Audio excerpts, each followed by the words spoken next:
ప్రధాని మోదీ రష్యా పర్యటన ఆసక్తి రేపుతోంది.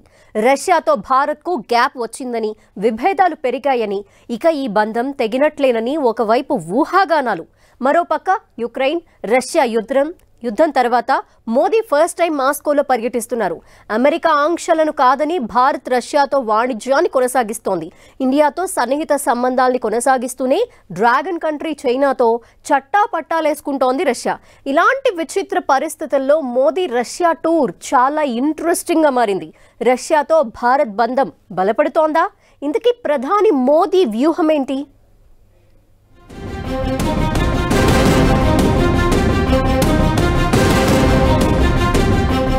భారత్ దౌత్య విధానమేంటి?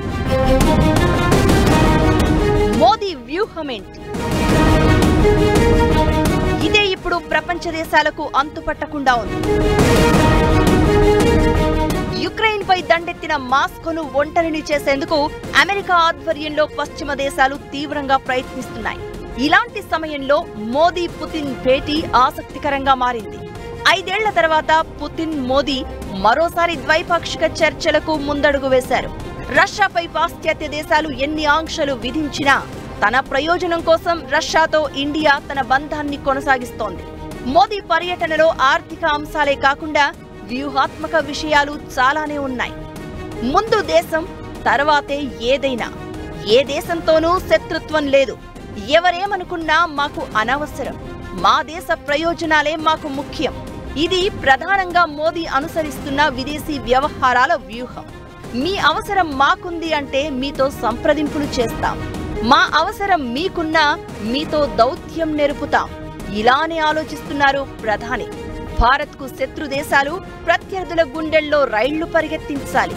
అదే సమయంలో భారతదేశ సమగ్రతను కాపాడుకోవాలి, అభివృద్ధిని కాంక్షించాలి. ఇలానే అడుగులు వేస్తున్నారు ప్రధాని మోదీ. ఏ దేశంతో కలిసి నడిచినా రష్యాతో బంధం తెంచుకోమన్నది భారత్ బలంగా చెప్పే మాట. అలాగని ఇతర దేశాలతో చేసే దోస్తీ రష్యాకు చేటు చేసేలా ఉండదని చెప్తోంది. ఇదే విషయాన్ని పుతిన్కు వివరించనున్నారు ప్రధాని మోదీ. పుతిన్తో మోదీ భేటీలో చైనాతో పాటు వివిధ కీలక అంశాలపై చర్చించడం మోదీ ఎజెండాగా పెట్టుకున్నారు. రష్యాతో సన్నిహిత సంబంధాలు మెయింటైన్ చేస్తున్న భారత్ పై అమెరికా వైఖరి ఎలా ఉండబోతోందనేది మరో అంశం. అమెరికా ఆంక్షలను పట్టించుకోకుండా రష్యా నుంచి ఇండియా భారీగా చమురు కొనుగోలు చేసింది. రష్యా నుంచి చమురు కొనుగోలును నిలిపివేయాలని అమెరికా ఎప్పుడూ ఒత్తిడి తేలేదని భారత్ చెప్తోంది. రష్యా నుంచి చమురు కొనుగోలుతో భారత్కు భారీగా బెనిఫిట్ జరిగింది. దాదాపు 2 లక్షల కోట్లకు పైగా ప్రయోజనం పొందింది ఇండియా. మనకు రష్యా పరీక్షా సమయాల్లో పాకిస్తాన్కు అమెరికా కొమ్ము కాసినప్పుడు పరీక్షా సమయాల్లో 62లో కానీ లేకపోతే 64లో కానీ 71లో కానీ మనకు అండగా నిలబడింది. ఇది దరిదాపు ఒక 7-8 దశాబ్దాలుగా మన మిత్రత్వం ప్రూవ్ అయింది.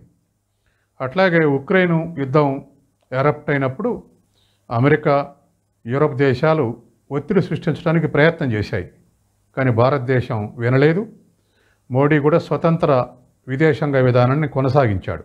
ఆ విషయంలో దేశమంతటా ఏకాభిప్రాయంతో ఉన్నారు. రష్యా అత్యధిక ప్రాధాన్యమిచ్చే 4 మిత్ర దేశాల్లో భారత్ ఒకటి. ఈ 2 దేశాల మధ్య రాజకీయపరమైన సహకారం ఉంది. సంబంధాలను మరింత ముందుకు తీసుకువెళ్లడమే లక్ష్యంగా విదేశాంగ మంత్రుల స్థాయిలో మొదలుపెట్టి దేశాధిపతి, ప్రధానమంత్రి స్థాయిల్లోనూ విస్తృత చర్చలు చేస్తున్నాయి రష్యా, భారత్. రష్యా పశ్చిమాసియా యుద్ధాలు భారత విదేశీ విధానానికి సవాల్గా మారుతున్నాయి. ప్రపంచ వేదికపై ఒక గ్రూప్గా ఉన్న రష్యా, చైనా అమెరికాపై పైచేయి సాధించే ప్రయత్నం చేస్తున్నాయి. డాలర్ ప్రాధాన్యాన్ని తగ్గించే ప్రయత్నంలో భారతదేశం సహకారం కోరుతున్నాయి. అందుకు పెద్దగా ఆసక్తి చూపడం లేదు భారత్. 2014లో మోదీ ప్రధాని అయ్యాక భారత విదేశాంగ విధానం మారుతూ వస్తోంది. ఏ దేశంతో మాకు గొడవ వద్దు, ప్రతీకారాలు తీసుకునే దేశాలతో మాకే సంబంధం లేదు అన్నట్లుగా వ్యవహరిస్తోంది భారత్. మొదటి నుంచి స్వతంత్ర విదేశాంగ విధానాన్ని అనుసరించేందుకే ప్రయత్నించింది. మోదీ వచ్చాక దానిని వ్యూహాత్మక స్వతంత్ర దౌత్య విధానంగా మార్చింది. ఈ క్రమంలో భారత్ అమెరికాకు దగ్గరయ్యేందుకు ప్రయత్నాలు చేస్తోందన్న చర్చ మొదలైంది. 2014లో మొదటిసారిగా రష్యా క్రిమియాపై దాడి చేసినప్పుడు భారత్ దానిని సమర్థించలేదు, ఖండించలేదు. అప్పట్లో క్రిమియా అయినా, ఇప్పుడు యుక్రెయిన్ అయినా పశ్చిమ దేశ విధానాలకు భిన్నంగా భారత్ వ్యవహరిస్తోంది. యుక్రెయిన్ విషయంలో రష్యాకు భారత్ సపోర్ట్ చేయలేదు. రష్యా అధ్యక్షుడు పుతిన్తో మాట్లాడినప్పుడు కూడా ఇది యుద్ధానికి సమయం కాదని స్పష్టంగా చెప్పారు మోదీ. అలాగని ఐక్యరాజ్య సమితిలో రష్యాకు వ్యతిరేకంగా పాశ్చాత్య దేశాలు ప్రవేశపెట్టిన తీర్మానానికి భారత్ మద్దతు పలకలేదు. పాలస్తీనా, ఇజ్రాయిల్ విషయంలోనే భారత్ తటస్థ వైఖరినే కంటిన్యూ చేస్తోంది. పాలస్తీనా విషయంలో మానవతా కోణం చూపించాలన్నారు మోదీ. ఇందులో కూడా రష్యాతో కలిసి నడవాలనే ఇంటెన్షన్ బయటపెట్టారు ప్రధాని. అలా ముందు నుంచి సాన్నిహిత్యం ఉన్న దేశాలతో వ్యూహాత్మక దౌత్య విధానాన్ని కొనసాగిస్తోంది. భారత ప్రధాని మోదీ రష్యా టూర్ వెనక బలమైన త్రిశూల వ్యూహముందా? ఓ పక్క నాటో దేశాలన్నీ యుక్రెయిన్కు మద్దతుగా నిలుస్తున్న వేళ మోదీ రష్యాలో పర్యటించటం, ఆ దేశ అధ్యక్షుడు పుతిన్తో ద్వైపాక్షిక సంబంధాలు నెరపటం దేనికి సంకేతం? పశ్చిమ దేశాలన్నీ ఈ టూర్ని ఆసక్తిగా గమనిస్తున్నాయి. అగ్రరాజ్యం అమెరికా, ప్రత్యర్థి దేశం చైనా కూడా మోదీ రష్యా పర్యటనపైనే చూపు తిప్పాయి. ఇంతకీ ఇండియా వ్యూహం ఎలా ఉంది?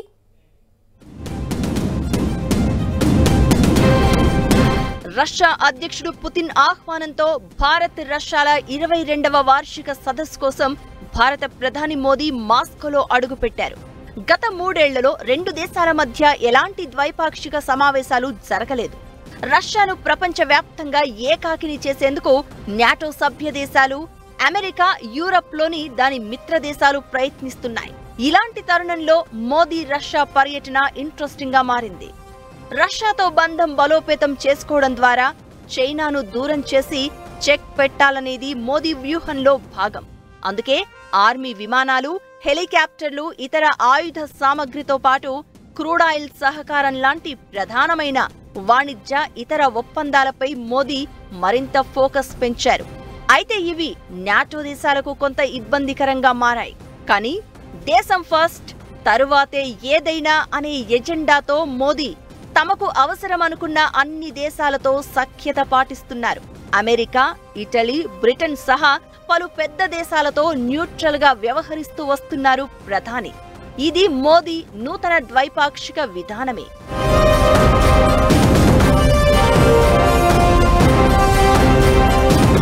రష్యా, యుక్రెయిన్ మధ్య యుద్ధ పరిస్థితులతో అగ్రదేశాలన్నీ చాలా వరకు అమెరికా మాట వింటూ వస్తున్నాయి.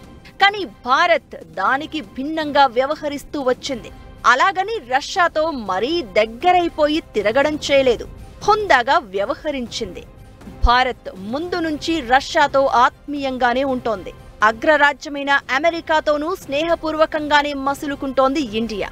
రష్యాతో మాత్రం ముందు నుంచి చాలా హెల్తీ రిలేషన్షిప్ కంటిన్యూ చేస్తోంది. సోవియట్ యూనియన్ గా ఉన్న రష్యా మన దేశానికి సైనిక ఆయుధాల అవసరాలు, ఇతర టెక్నాలజీ అంశాల్లోనూ సహకారం అందిస్తూ ఉంది. రష్యా నుంచి భారీగా ఆయుధ సామగ్రి, ఆర్మీకి కావలసిన యుద్ధ విమానాలు, హెలికాప్టర్లను సమకూర్చుకుంటోంది భారత్. మన త్రివిధ దళాల్లో ఉన్న 65% యుద్ధ సామగ్రి రష్యా నుంచే కొనుగోలు చేసింది. అదే సమయంలో అమెరికా నుంచి భారత్ క్షిపణులు కొనుగోలు చేసింది. ఇది భారత్ రష్యా మధ్య దౌత్య సంబంధాలు బలహీనపరిచాయన్న ఊహాగానాలు చెలరేగాయి. భారత్ తమ మిగ్ యుద్ధ విమానాలను కాదని రఫేల్ను ఎంచుకోవడం రష్యాకు నచ్చలేదు. 2000 సంవత్సరం నుంచి 2010 మధ్య భారత్ రష్యాలో మరిన్ని ఒప్పందాలు జరిగాయి. బ్రహ్మోస్ ప్రాజెక్ట్, కుడంకుళం అణు విద్యుత్ కేంద్ర నిర్మాణం, రక్షణ వ్యవహారాలు, సాంకేతిక అంశాలపై భారత్ రష్యా అగ్రిమెంట్లు చేసుకున్నాయి. International north south transport corridor, green corridor అభివృద్ధిలో భారత్ రష్యా ప్రధాన పాత్ర పోషించాయి. అయితే భారత్ రష్యా మధ్య విభేదాలు తలెత్తిన ప్రతిసారి విశ్వాసం సన్నగిల్లకుండా సహకార స్ఫూర్తితోనే అర్థం చేసుకుంటూ కలిసి వెళ్తున్నాయి. ఇప్పుడు మోదీ ఈ విధానాన్ని మరింత పటిష్టం చేస్తున్నారు.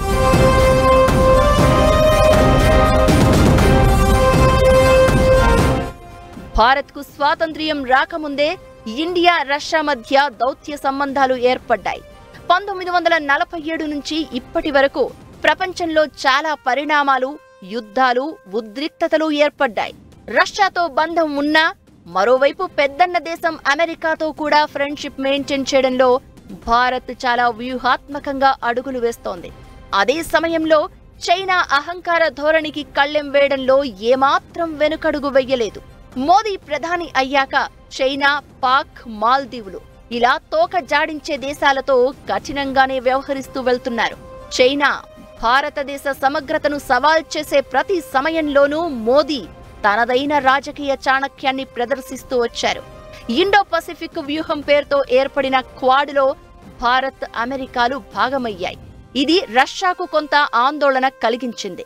ఇండో పసిఫిక్ భావనను రష్యా వ్యతిరేకిస్తూ వస్తోంది.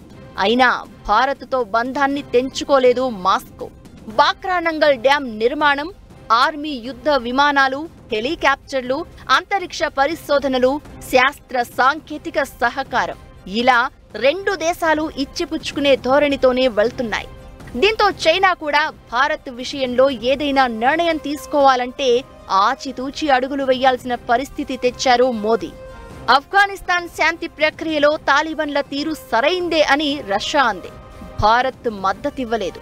ఇక చైనాతో రష్యా దోస్తీ, పాకిస్తాన్కు దగ్గరవడం భారత్కు కొంత ఆందోళన కలిగించే అంశమే. మాస్కో పెద్దలు పాక్లో పర్యటించడాన్ని కూడా వ్యతిరేకించింది భారత సర్కార్. దీంతో 2012లో పాక్ టూర్ను రద్దు చేసుకున్నారు రష్యా అధ్యక్షుడు పుతిన్. కొన్నాళ్లుగా రష్యా భారత్ శిఖరాగ్ర సదస్సు వాయిదా పడుతూ వచ్చింది. కరోనానే అందుకు కారణమని చెప్తున్నా కొంత గ్యాప్ కారణంగానే అలా జరిగిందన్న చర్చ ఉంది. ఫైనల్ గా ఇప్పుడు రెండు దేశాల శిఖరాగ్ర సదస్సుతో ఊహాగానాలు, మనస్పర్ధల మబ్బులు తొలగిపోయాయి. భారత్ అవసరాన్ని రష్యా గుర్తిస్తోంది.